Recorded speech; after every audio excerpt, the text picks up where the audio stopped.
how, like, what does diversity look like? Because obviously you being a black male, yeah, and the cape you've put on already is a heavy cape. Do you know what I mean? So let's just say you only wanted to support black people. Nobody can come and say to you, nah, Daniel, that's not fair. Do you know what I mean? Yeah. So why did you decide to kind of, yeah, as I said, what is diversity to you? Why did you decide to have this definition of diversity? And also, what does the Fashion Minority Report do, and what is it aiming to do? Okay, so there's like 25 questions in that. I think for me, like, and also it's important for me to say, it's like, it's not just diversity, it's equity and it's inclusion. It's like, because for me, like, I could have launched a company or focused, like you say, on just the black community, and I would be within my rights to do that, because actually we've faced many hardships, and I could have just solely focused my energy on that. But then when I look at my friendship group is broad. The amount of people I interact with on a daily basis is broad, and diversity and inclusion is broad. Like, there's so many different pillars: race, gender, age, sexuality, religion. So for me, it was important that I try and support as many different marginalized communities as possible, because, and I say this a lot, but what we do in society is we pick up whatever the problem is and we extinguish that, but we don't look at things holistically.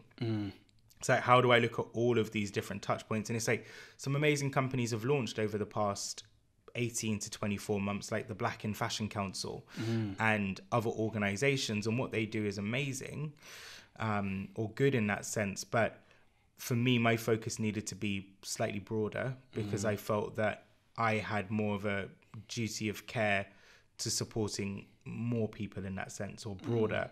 But I can see again why people have set up things just for black people, and you should, I can't question people for doing that, and nobody who are non-black should be questioning why that is. Actually, we should be supporting. It's about allyship. How do we get behind people and help to amplify what they do? How do we get behind them and support their initiatives and the things they're doing? So for me, diversity is broad, and it means creating equal space for people, no matter what their background, no matter what community they're from. And with the Fashion Minority Report, like the tagline or strapline of the business is creating inclusive workplace culture. And that's what I stand by. It's like, how do we within your organization, business or whatever, create inclusive workplace culture? And for me, that starts with the people who work there. We don't need to put out something on Instagram so that everybody knows you care about black people, because it's also not just black people we're talking about, like the rise in Asian hate crimes last year, what was happening in Palestine, what was happening in the UK with anti-Semitism. So it's like all of those different communities need our support, and the buck doesn't stop with me with just one of them, or with my own community that I'm part of. I would not be being an ally. And so for me, it's like, how do I go into companies and help their team members to understand how they can support one another, and to not feel scared to stand up for supporting somebody else, because sometimes we can feel intimidated by it because we're worried that somebody senior is going to wonder why we're challenging the system or the status quo. But actually, after what happened last year and the fact that we were all plugged into this conversational matrix about diversity and inclusion, it meant that we're all kind of slightly on the same page. Not everybody, because some people are like dragging their feet, like they don't want to come to the table. It's not saying we want to get rid of everybody who already exists, but what we're saying is we need to diversify who sat there. And so for me, with like Fashion Minority Report, we get to work with an amazing roster of clients, which is great, and we get to do different things. But the mentoring program for me is probably the highlight, because of the 18 to 27 year olds whose careers we hopefully get to help along the way. Daniel, yeah, with everything you're saying, I can't help but ask the question, yeah, in fashion, what does diversity look like? And that sounds like a self-explanatory question, but in your podcast with the podcast you did last year, you spoke about the elitism that exists within fashion. And obviously, whether you're getting, black people into roles, you're getting Jewish people into roles, or do you know what I mean? Anybody into roles. Class, for me, is one of the things that I don't want to say gets left behind, but in a field like fashion, I feel like that's one of the more difficult diversities, if that makes intersections to kind of, you know, change. Like, because obviously fashion in general, as you said, of all the barriers to entry, people, unpaid internships and stuff like that. So how difficult is that? I don't know if you agree with me or understand the question I'm trying to ask. I guess in a way, I might get this wrong, but class is at the forefront of the conversation because of where fashion has come from. When we look at the pricing of items, you've either got things which are really easy for a lot of people to afford, and then they're normally sustainability issues with that, or you can go and get something luxury from a big brand, and people are going to feel like a baller or whatever. They're going to feel like, you know, they're the top whatever. But I think that's what's translated also into the office spaces, that typically when we've looked around the office spaces over the years, actually there have been a lot more people who are middle to upper class. But again, it goes back to my point about the way that I speak. So the way that I speak, which is not an accent I put on to make anybody feel comfortable or good about themselves, it's just who I am. But the reality is that because of the way that I speak, I've been able to easily fit into those spaces because of the things I might do on a weekend. If I go to the Tate or if I go to whatever, it gives me something to talk about that other people can relate to in those spaces. But that's not to say that other people who come from Peckham or Tottenham or wherever don't do those same things. But again, down to perception, down to stereotyping, we make an assumption based on what we call cultural fit. So what we've done in the past is we've picked people who we think we can get along with more so than people that we think are going to be best placed to deliver the job or to deliver on the role. So we've really been looking at, is this person somebody I want to sit next to? It's not why I hire somebody. Like, I want there to be a vibe, don't get me wrong, but that vibe isn't about whether or not we can go to the pub or whether or not we're going to go to the Tate Museum or we're going to talk about, you know, Homeland or something, for instance. It's based on, is this person going to help to, or going to bring something to this role which is really going to challenge me and challenge what I've been doing and make it better. So in that sense, like, we need to remove class barriers, which have very predominantly been there, and a lot of people in the industry do acknowledge that. You know, it's been very white, middle class to upper class, men and women who have typically more access. And for the people from minority backgrounds who do often manage to climb over that barbed fence, it's because of the fact that we are the right cultural fit, and we're not posed as a threat. We're seen as, you know, people who are we can assimilate.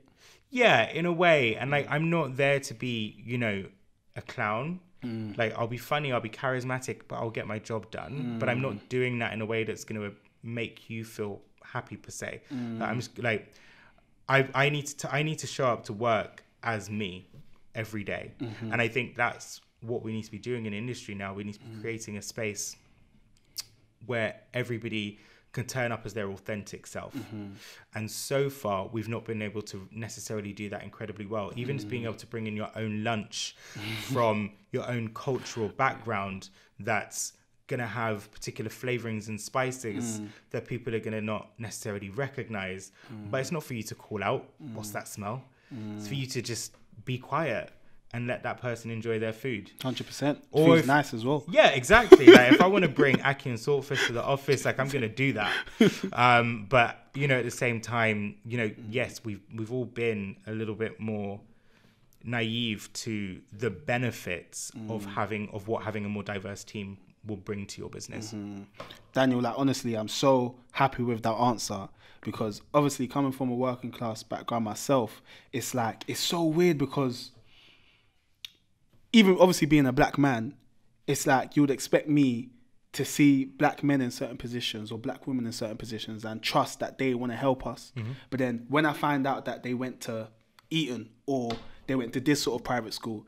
Immediately I'm turned off and I'm like, they don't really care about me. Do you know what I mean? And obviously you're a working class male yourself or whatever, and this isn't me saying this is the reason that you care about the working class experience. But I'm happy to hear that, as I already knew, Fashion Minority Report really wants to help everyone. It's not just,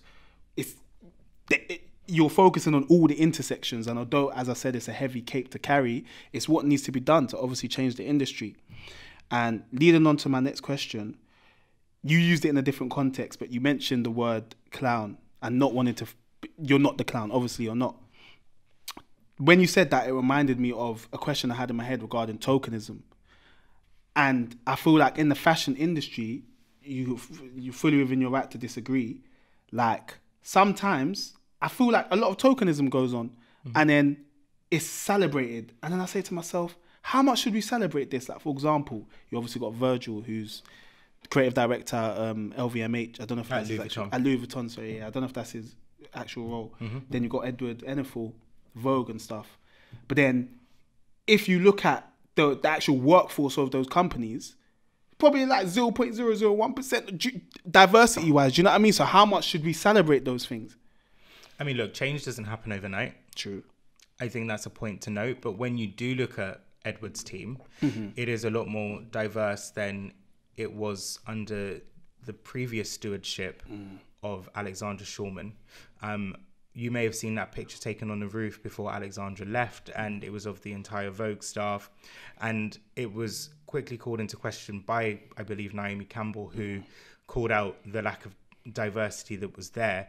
I think Edward's done a great job in terms of keeping a great roster of people who were already there, because you can't just fire somebody because they're not black or brown.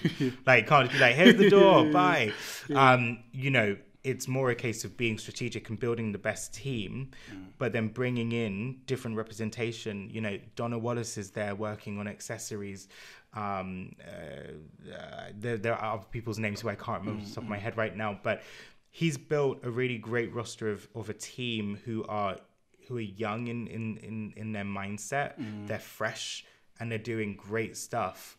You know, looking at Virgil's team, we don't get that much access towards seeing it, but I think because a lot of that stuff happens behind closed doors, we see campaigns, we see editorials, we see video content where you will often be seeing more of the diversity. So of course we question what's happening behind closed doors, but then we would also probably be triggered if they started talking about who all of their staff members are on social media. We'd be like, well, this is you. Virtue signaling. Yeah, exactly. So sometimes you can't win, you can't lose. We can't win, we can't lose.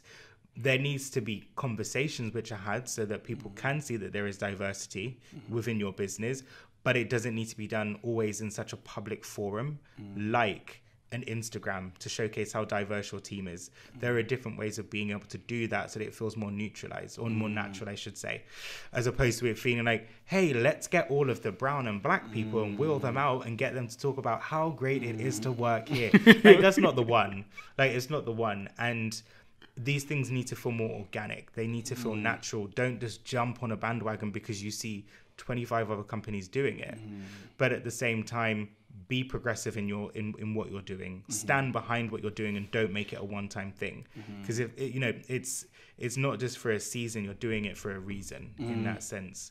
So I think, yes, there is still a long way to go. And I talk about things like Rana Plaza. Like when Rana Plaza happened 10 or 11 years ago now, we've only really just got to a point of talking about sustainability on a much more... What's Rana Plaza? So Rana Plaza, when the disaster happened at the factories, when there was an earthquake. But when we look at the amount of people that died in that space in garment factories and the conditions that they were working under, you know, a lot of work has been done around sustainability from that point, and making sure that garment workers have better rights and better processes and procedures. That's what's got us to this point of talking about fast fashion and talking about, you know, why garments shouldn't cost £2 to make, because actually if something costs £2 to make, like, what's been that process to get to that point, and how much has that work been paid? Yeah, 100%. So we've only got to that point like 10 or 11 years later. So not, you know, that's not to be disheartening about looking at the diversity and inclusion space, because obviously we're moving at pace now. And I see a lot of brands, or I talk and work with a lot of brands who are trying to diversify, and not just from a race perspective, but also from a gender again, or age, or religion, so that you've got a beautiful mix of what we see outside our front doors when we walk to Peckham High Street, or, you know, in your case, Westbourne Grove. But, you know, for me, it's like I'm seeing things happening. We should be moving quicker, but right now, some people are still making excuses. Some people are turning a blind eye, and others are trying to make the change. Thank you for watching another episode of Where's My Podcast. If you ever want to take in future episodes on the go, you can find us on Spotify and Apple Podcasts. Whilst you're there, please leave us a 5-star review. It would really help. And also, don't forget to follow us on our Instagram, WMTV_LDN, to keep up to date with the latest goings on in UK fashion. Keep it locked.